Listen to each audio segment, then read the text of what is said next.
जाताना दिसत आहेत आणि इतरच्या बाबतीत तर कुठली आकडेवारीच नाही.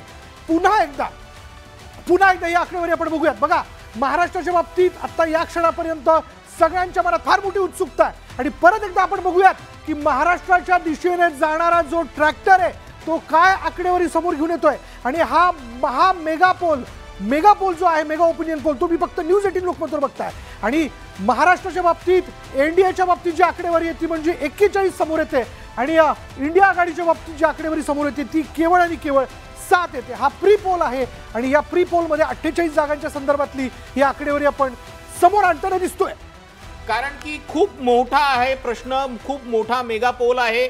महाराष्ट्रातल्या 48 जागांपैकी 41 जागा या एनडीए कडे जाताना दिसत आहेत.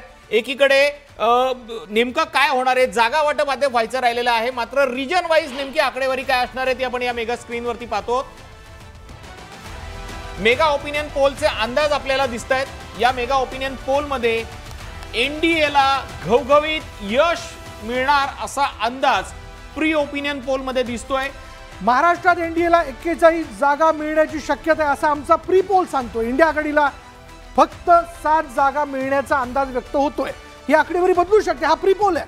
साधारण 1,08,780 मतदारांना आम्ही प्रश्न विचारले होते. कोकणातील सर्वच्या सर्व जागा, मराठवाड्यात पण मोठं यश मिळतं आहे. 8 पैकी 3 जागा मिळत आहेत.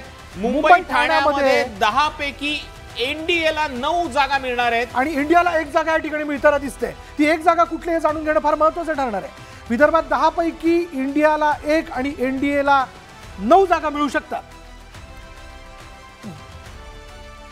आणि आता पुढे आपण बघूयात पश्चिम महाराष्ट्राबद्दल बोलायला पाहिजे. पश्चिम महाराष्ट्रामध्ये 11 पैकी 1 जागा इंडिया आघाडीला आणि इतर जागा ज्या आहेत त्या एनडीएला जाऊ शकतात.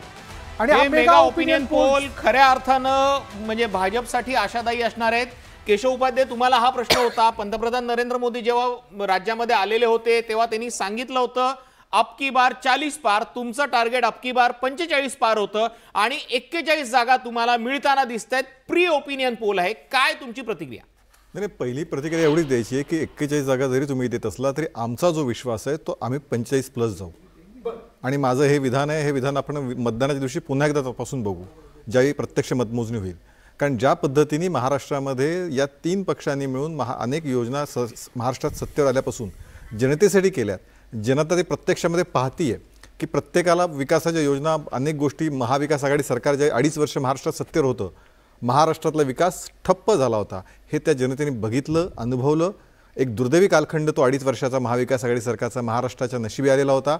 त्यातनं बाहेर पडून झपाट्याने गेल्या 2.5 वर्षामध्ये विकासाच्या वेगवेगळ्या योजना, अनेक प्रकल्प, मग ते समृद्धीचा असेल, अटल सेतू असेल, आत्ता काल परवा कोस्टल रोडचं उद्घाटन झालं असेल, या सगळ्या गोष्टींनी सुरुवात एक वेगळ्या प्रकारची महाराष्ट्रात झाली आहे.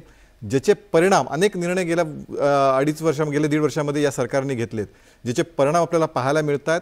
महिलांना 50% STचं सवलतीसारखा विषय असेल तिकिटामध्ये, या सगळ्याचा परिणाम आपल्याला दिसतोय की या राज्यातली जनता महायुतीच्या बाजूनी उभी आहे. हे आपण गेले सातत्याने बघतो आहोत आणि त्याचं प्रत्यंतर जरी तुमच्याकडे 41 असलं तरी आम्हाला असा विश्वास आहे की तो 45 आकडा क्रॉस. अटल सेतू हा प्रकल्प पृथ्वीराज चव्हाण सरकारने मान्यता दिलेली. त्या काळामध्ये देशामध्ये मनमोहन सिंगांचं सरकार होतं. एन्व्हायरमेंटल क्लिअरन्स हे केंद्रातल्या काँग्रेस सरकारने आणि महाविकास आघाडी सरकारने दिलं आणि महाराष्ट्रामध्ये 2012 मध्ये ते क्लिअर झालं. 14 पासून सुरू झाले.